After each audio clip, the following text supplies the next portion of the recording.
Good evening, everybody, and welcome. My name is Sabir, and I direct events here at Strand.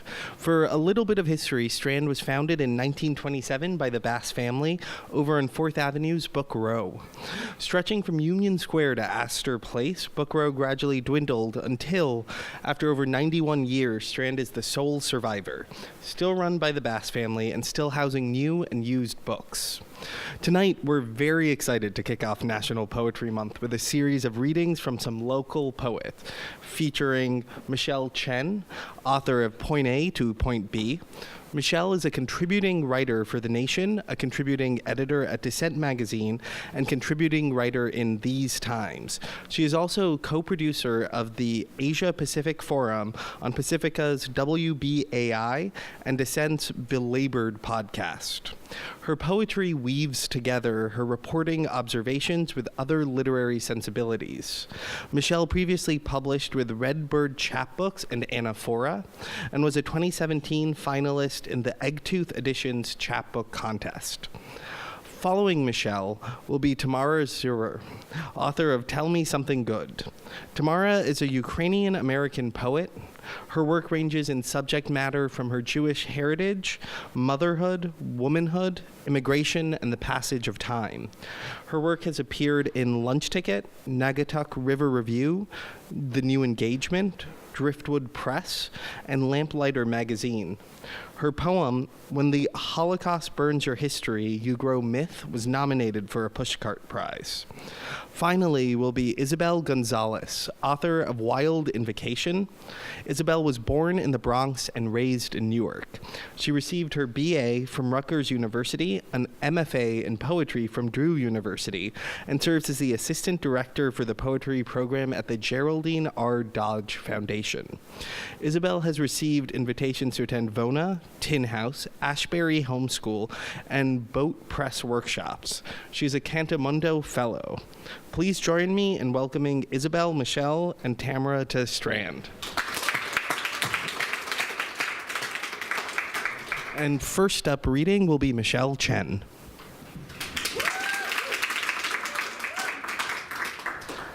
So this is actually the first time I've actually held the book itself in my hand. So I'm still getting used to the tactile sensation. It's also the first time I've actually read these out loud, so I have no idea how long I'm going. But I can assure you it will be well under 10 minutes, so I was told that was my allotted time. I've started teaching again this semester, and it's a class on the people of New York. It's simply called The People of New York. And I realized as I was putting the syllabus together that what I want people to get from the readings is some insight into not so much the people of New York, but how New York has been populated over time. And so I guess I wanted to pick a few poems this evening to read that are more about not so much the people themselves, but the spaces they inhabit and the types of impressions that they leave on the space around them, even if they don't actually appear in the picture anymore. So the first one is called Bird Watching on the Cross Bronx Expressway.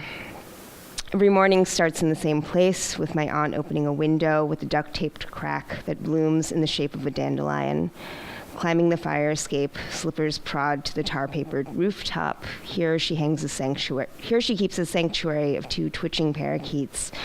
Suspended in a rattan dome, a fat gray pigeon encased in bent bars, one empty cage dangling, quivering from the inside of a stack of milk crates, globular rattan bars overlaid with plastic arabesque.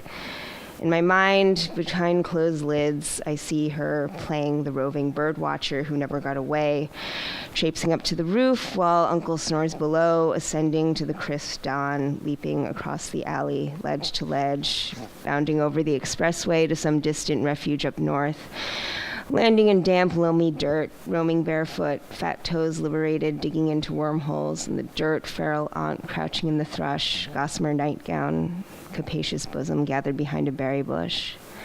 She looks small again, back on her island, lifts a pair of silver binoculars over her baggy eyes and listens for the bird calls.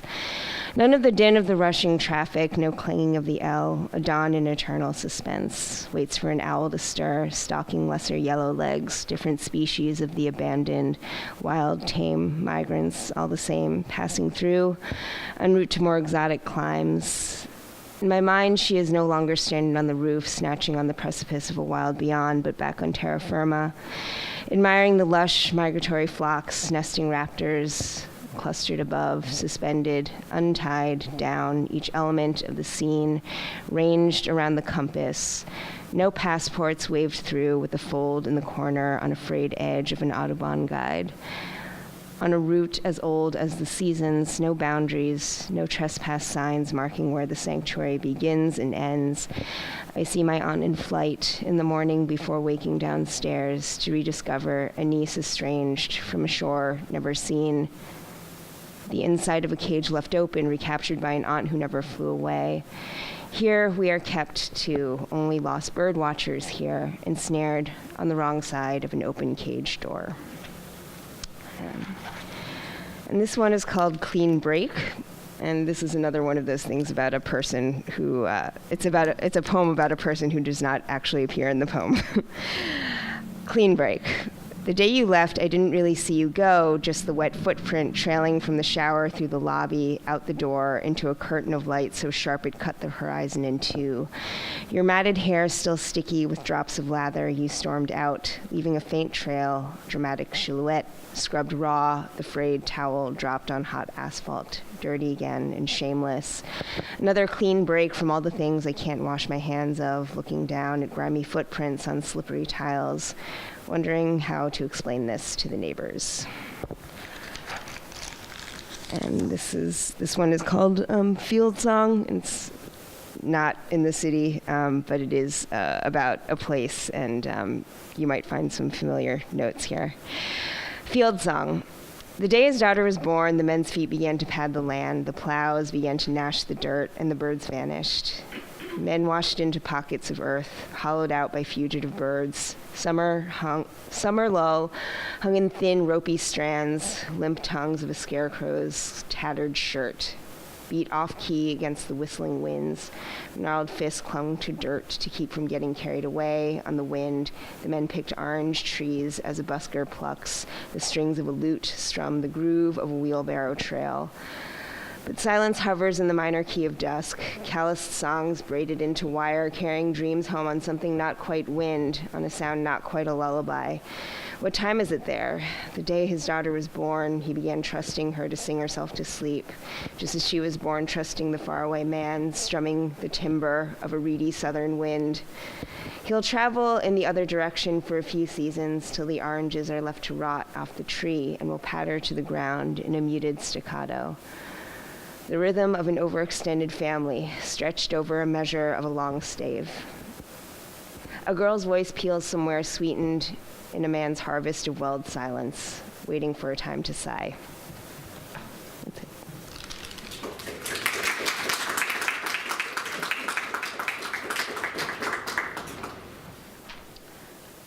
Hey guys, how's it going? Really excited to be here. Thanks for having us, Strand. So I'm Tamara, and I'm going to read some poems from my book that has had some technical difficulties, so it won't be here until next week, but check out the Get Fresh website and whatever. Buy their books. Anyway, my book is called Tell Me Something Good, so here are some poems.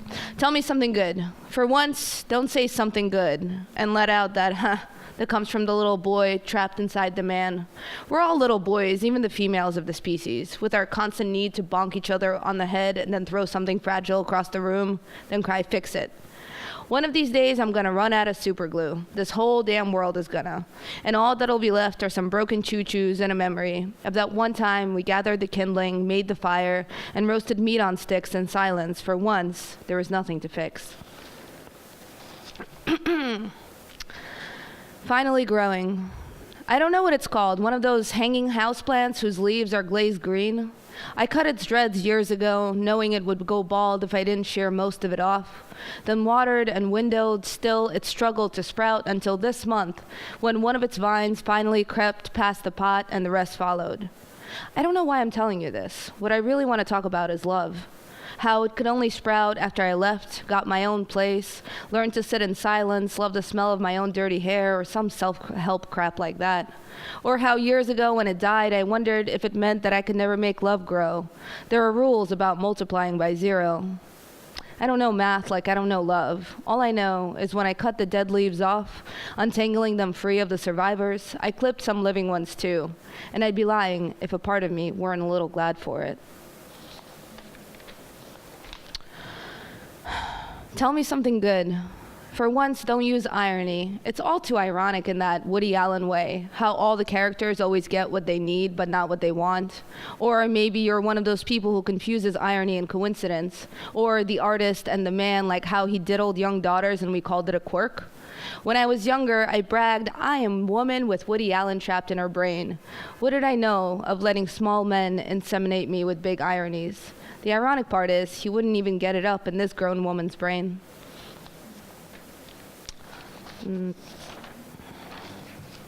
Thank you.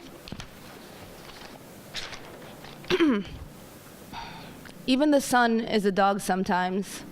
Barking through curtains, pawing at sheets, licking sleeping faces. Maybe the man in charge at her first job thought he was the sun. When he radiated too close, spread her 15-year-old legs, oiled hinges, ripping the slit of her skirt, scorching paw prints onto thighs, and she kicking him in between his legs, blasting out into the street, blazing all the way home in heels, feet bleeding, and thinking maybe it was the skirt too tight, or her ass too wide, or lips too red in the glow of the late sun, whom nobody asked to set the mood, to spotlight lips or legs in the red district red of its coming or leaving, making limb look ripe for licking by a dog or a man who is never the sun. I'm thinking about my next tattoo. Maybe the wheat stalks my brother and I promised each other for Ukraine. As if needle-thin lines could keep a country inside skin. As if puncturing flesh could keep experience from bleeding into dreams. A pain for a pain of reincarnation. New words that clog and cracks of teeth and twist the tongue into unslippable knots. Scars milk and honey leave behind, scabs where home once was. The repetitious stabbing, the itch, the healing, and what remains. These self-inflicted talismans that even years later beg the questions, does this ink belong? Does this body?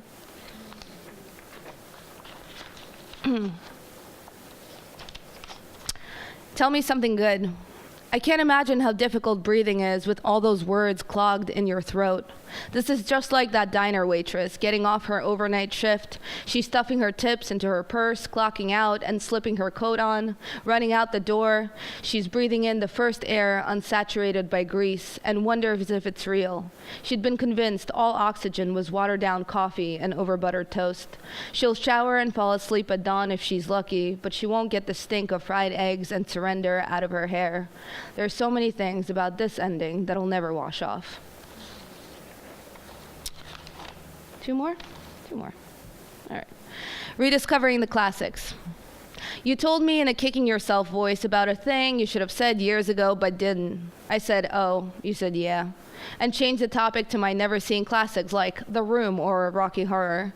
It wasn't a big deal, but you carried the thing in the fifth pocket of your jeans, having discovered it's meant for tiny regrets that only matter in dreams when you can't punch hard enough or your fists burst into finches or crumble into brittle bones of your childhood. You managed to return to the dream, but it's never the same. Like when people say, I'm in the moment, man. But the moment is already another. I bet some kids are getting stoned right now, rediscovering that classic in a cotton-mouthed exhale. And maybe it's best that you can never slip back. That time turns even crappy movies into classics. That kids, not knowing what it's for, store weed in the fifth pocket of their jeans. And my last poems. When I show my class a picture of Frida, a student yells, oh shit. I have a son. His name is Kahlo. He's named after Frida, so this poem is for him. Instantly, I'm on the defensive. Can yours roar? When furrowed are your brows birds?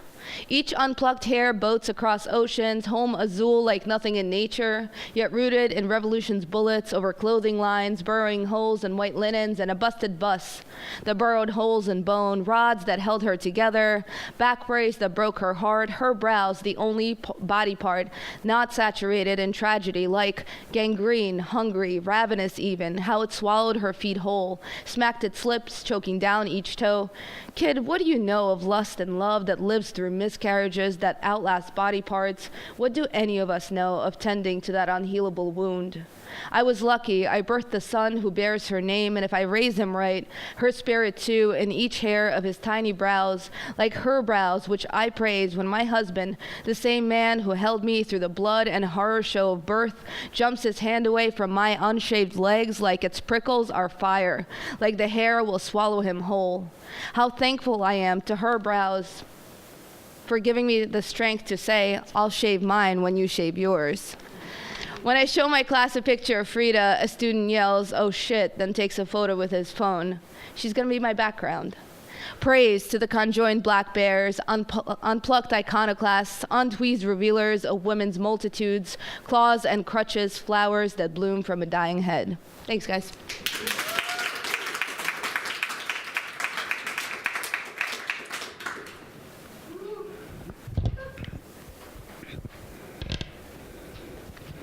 Thank you to Michelle and Tamara. Those were great poems, and I'm so thrilled to be on the same press with them, Get Fresh Books.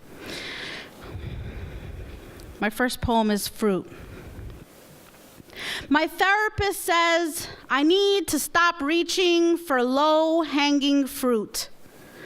Does she mean the kind of vines that wrap themselves around my wrists, pulling me in with a tangled smile?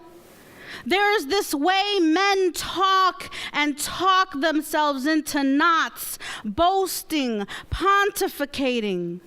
I long for blissful, engorged quiet, the kind that offers an orange in its palm, peeled blessing. When were you last gifted gentleness of an open hand? I bet it felt cool, rain on a sun-sparked forehead. I bet it felt like kindness. I bet if I dug a little deeper, I'd find some sleeping in my toes, waiting to be drawn, water from a bathtub. You glide your fingers under the faucet until the temperature is perfect. Yes, my therapist is right. It's not just the easy plucking. It's the way I need to climb the tree, bite into perfect fruit, and say, yes, yes, this is mine.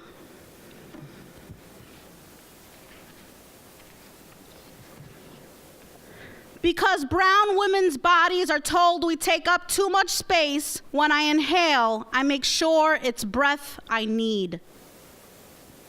My chest expands shallowly to keep my heart pumping, and when I exhale, I consider my breath's direction and the path it takes to reach everyone within 5 miles. Yes, it's a lot of work sparing the world when we impose, when we appear at your grocery store, salon, laundromat, crosswalk, when we shouldn't. And I'm every brown woman you've ever met, struggling to make space even when we accommodate, even when we peek our heads into ugly little rooms, double checking that will fit. Conserving breath is a brown art we've mastered. My perfect English won't save me now.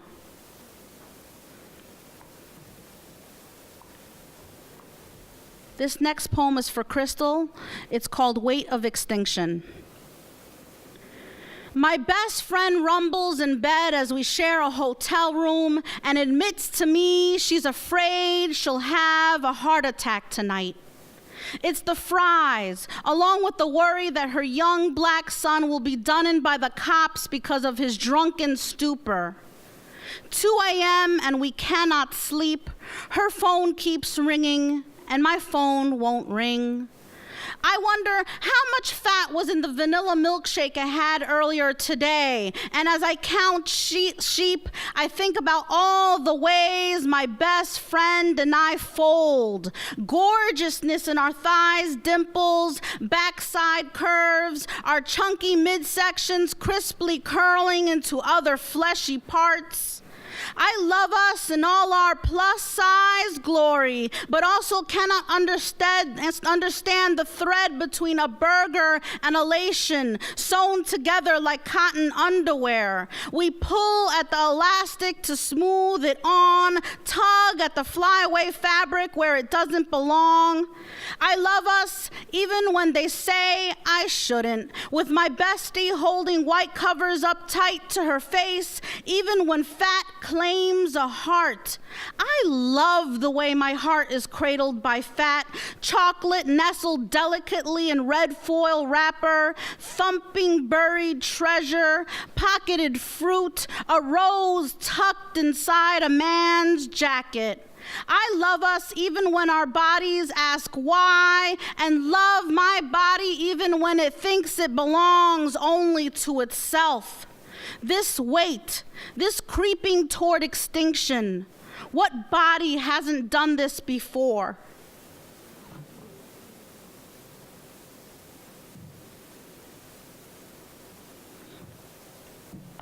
Wonder Woman. I'm reading this for our publisher, Roberto Carlos Garcia, who wasn't able to be here tonight. Wonder Woman. In a white world that wants to eat itself godless, I place my faith in Wonder Woman, rattling, brown snake hissing in the bush. Wonder Woman stealthily nods in affirmation when yet another man interrupts me. Wonder Woman teaches me our land's ghostly magic, seeped in shipped brown and black ancestors, spirits haunting patriotic soil. Wonder Woman incites revolution, even when her migrant body's muscles tingle with fear. I learn how to flip legs over bed sheets at dawn, day after day, shake the world awake, lace our thighs in bloody boots, just to pow, bam, rattle our glinting bracelets high when injustice looms. Myths bloom from sheroes like her. My Wonder Woman waits for no man to save her. My Wonder Woman waits patiently for herself to show up. My Wonder Woman saves countries even from themselves.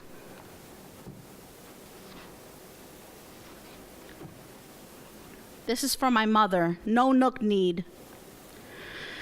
My mother birthed me standing, her knees never knew to fold, and this inheritance haunts me like a jealous lover through its obsessed graze. My legs never cross. They pity back caps like they owe knobby knees an apology for flesh refusing to fold. Our brave knees, backs run gutsy. These gashes are weights gifted from daughter to daughter like passed down family jewels, except they're shield-wielding bone passing smooth through the uterus. Oh, how the backs of our caps crave fingers running down the spines of our no-nook knees. My mother and I know what it's like to thieve ordinary from its pockets. And when we stilt toward sorrow, we pause, reflect on this lineage of straight-edge wounds, because these are unbending things and the way we've learned to pray. And I'll close with invoking azabache. Does anybody know what an azabache is, perchance? Well, okay, I see a nodding head. So, in some Latinx families, we place a little sort of, it's like a little in the form of a fist to protect babies from like the evil eye and things like that. So, this is called invoking azabache. Martyred mother, pin me close to la figa, an azabache, fist full of a peeking thumb. How the amuleto came to be is this. Tia Sola did not only make sancocho. In Puerto Rico, she had a room on the side where she pulled a memory placed in my mind to run a backward timeline. I see her pressed palms now, pushing back against cracked recollections. A cigar smoke spell seeped from her lips into Mommy's nostrils as a translation was made. I believed. My next bath was filled with red and white carnation petals perched upon oil-spilled waters. My first mistake was I did not dip my head under, fearing it would wipe my English clean.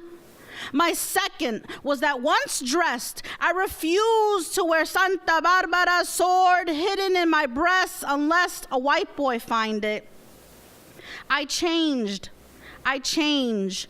Granules slow and hourglasses, time warps, and my Americana praise plays out, a smoky lens streaming summer sun.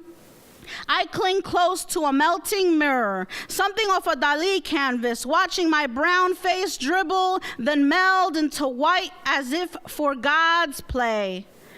I change back to my origin, morph into smooth jet fossil, hailing like cosmic showers, power-soaked azabache, cloaked in forbidden faith, scolding scepter in my Borinquen grasp. I will last. Thank you.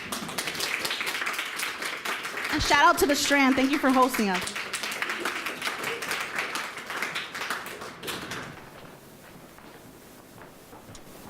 Hi, everybody. Thank you for coming and enjoying the reading with Michelle and Tamara and Ysabel. My name is Lynn McHenry, and I'm here tonight to represent Roberto Carlos Garcia, the founder, publisher, and editor for Get Fresh Books, LLC. You can find us all over social media.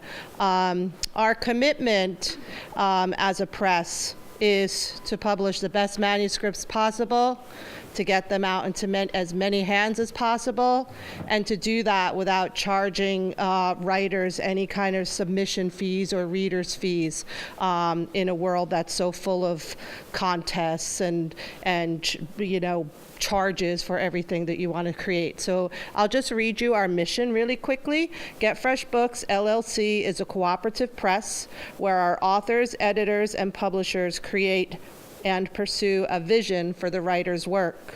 In many ways, the press will have a traditional process, think Scribner or Perkins. However, we're adaptable and fully ready to use all the available technology and resources that we can to succeed. We hold no publication contests, request no submission fees, and conduct no open reading periods. We'll read pitches and seek out emerging talents all year long. Get Fresh Books, LLC will pursue writers publishing in today's literary journals, people who are not publishing yet but have been writing and are ready to share their work, and we'll also work with established writers to put out their second, third, or fourth book. So look us up. I'm honored to, I have my book published 2 years ago with Get Fresh Book, and I'm honored to move on to be editing and working with Roberto, and it's a beautiful press that finds the best work out there. So thank you for being with us tonight, and we're going to invite the poets up front for a little bit of Q&A. So please feel free to ask them anything.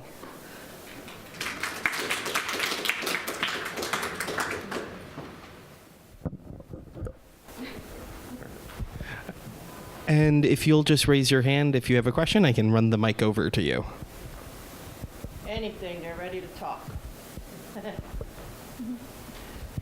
Hey everybody, thank you so much for that really beautiful reading, super inspiring. It's great to see women of color up there representing. I had a question for Michelle, actually. I thought it was really interesting what you said about writing poems where there aren't any people actually inhabiting their poems, but actually they're traces, as if they've already become some kind of phantom as you're writing. And so I wanted to ask you about that. What does it mean for you to write not the people, but the traces that they leave behind, or how you think about space. In a way, I think we always do, in some ways, write about the traces that people leave behind. And so I guess one of the things that I explore is that I try to, that I'm able to do with my poetry that I'm often not able to do when I just write about history or, I just try to do journalism, is that the focus, it allows you to play with the idea of the subject and what the subject is. So what are we really writing about when we write about a thing in front of us? What are we really writing about when we write about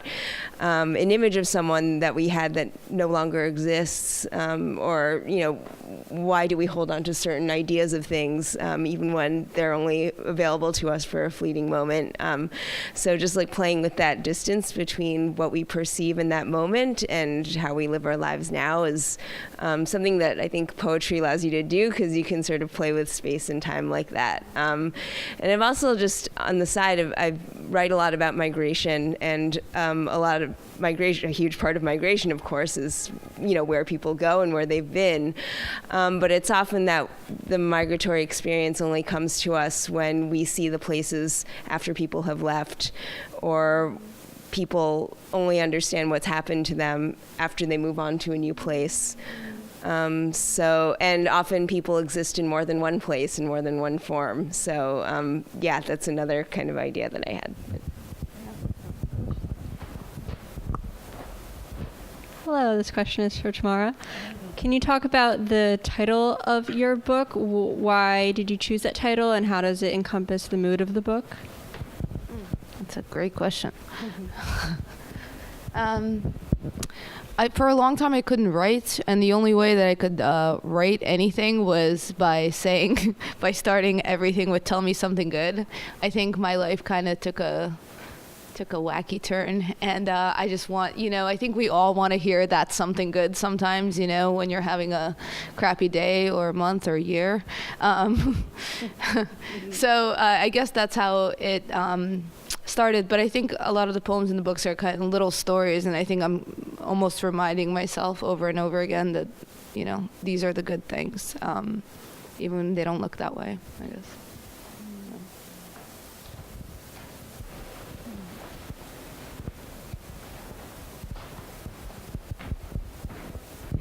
Thank you all very much for the reading. And this question is for all of you. When I've published poetry, I've often, in the process of working with editors and getting feedback, I've often been surprised by something in my own work. And I'm wondering if any or all of you could talk about a time when something that surprised you in your own work, when you're putting the publication together. I think my poems for me are always a surprise. Like I really intentionally try not to go into a poem knowing where it's going to lead me. Mm-hmm. So, definitely the poem I read, Weight of Extinction, it just started with a moment, and I just sort of worked it through on the page and was really surprised at where it took me, and sort of the joy I found in that poem. So I find that I have a lot of achy poems, but I also find that writing through it gives me immense pleasure, even the really dark ones. So I would say that. Mm-hmm. No, you can go ahead. I think I have to agree with Izzy. She said it beautifully. Yeah, I try not to set an intention for my poems, because I find that when I do, they write themselves into a corner, and it's terrible. Yeah. And the poems I love the best are the ones that surprise me somewhere in the middle, and then they take a detour and I follow it. And yes, it's the joy of it. Somebody, I guess one of my teachers somewhere in school said you have to write for that surprise moment, and I think that's what I try to do. I think when my poems do surprise me, it's usually because I no longer remember what I was thinking about when I was writing them, which I think everyone here kind of reflected on already, and maybe that's something that every poet goes through, but I'm just more self-conscious about it. But also my other writing, I write mostly about facts and things and other things, and I think poetry is a good exercise. It's a good discipline for me to sort of try to reconnect with what it's like to write without any obligation. And so often just like the experience of reading something out loud that you've written for the first time to yourself. I think you can kind of, when you have something that doesn't have to be anchored in reality, you can often not realize that you're living in a different space than the one that you inhabit on a day-to-day basis. Are there any more questions? Well, I have one. So, out of curiosity, who are some of your favorite poets that you look up to? Or that you hate, even? All of them. Everyone who blurbed my book. Seriously, these are my poet crushes, like John Murillo, Araceli Escamilla, Shar McCollum, Ada Limon, Ross Gay, Pat Rosal. So contemporary poets, I would say. Those that I've been able to engage with, I think, it's been very helpful, I think, to not only see the poems, but then like hear the poems, hear the poets read the poems out loud. It gives me immense pleasure. So, I would say those are some of my poet loves. Yeah. Yeah, we have similar poet loves. Ada Limon and Natalie Diaz are like my all-time girl crushes, girl poet crushes. But yeah, contemporary poets, like people who are alive now and doing the things that I want to be doing, and I don't know, raising important questions, I guess. There's too many to name, I think. Yeah. I have another poet crushes in the audience, Ellen Hagen. Thank you for being here. Nice. I guess in contrast to the contemporary poet, I mean, as a historian, I'm kind of obsessed with dead poets. So I won't go into their names here because you're probably all familiar with them. But I realized that after not teaching history for a while, that I'm actually starting to revisit some of the poems that I usually used to dismiss as sort of, just pale, male, and stale, and I'm actually starting to read them in a different way. And it's only after reading great contemporary poets and hearing them as well. And so I'm trying to figure out what the classics that we take for granted, if there's a way that we can revisit them. So hopefully you can take some familiar names and then rediscover them. So, without further ado, please join me in thanking Michelle, Ysabel, and Tamara for a fantastic reading.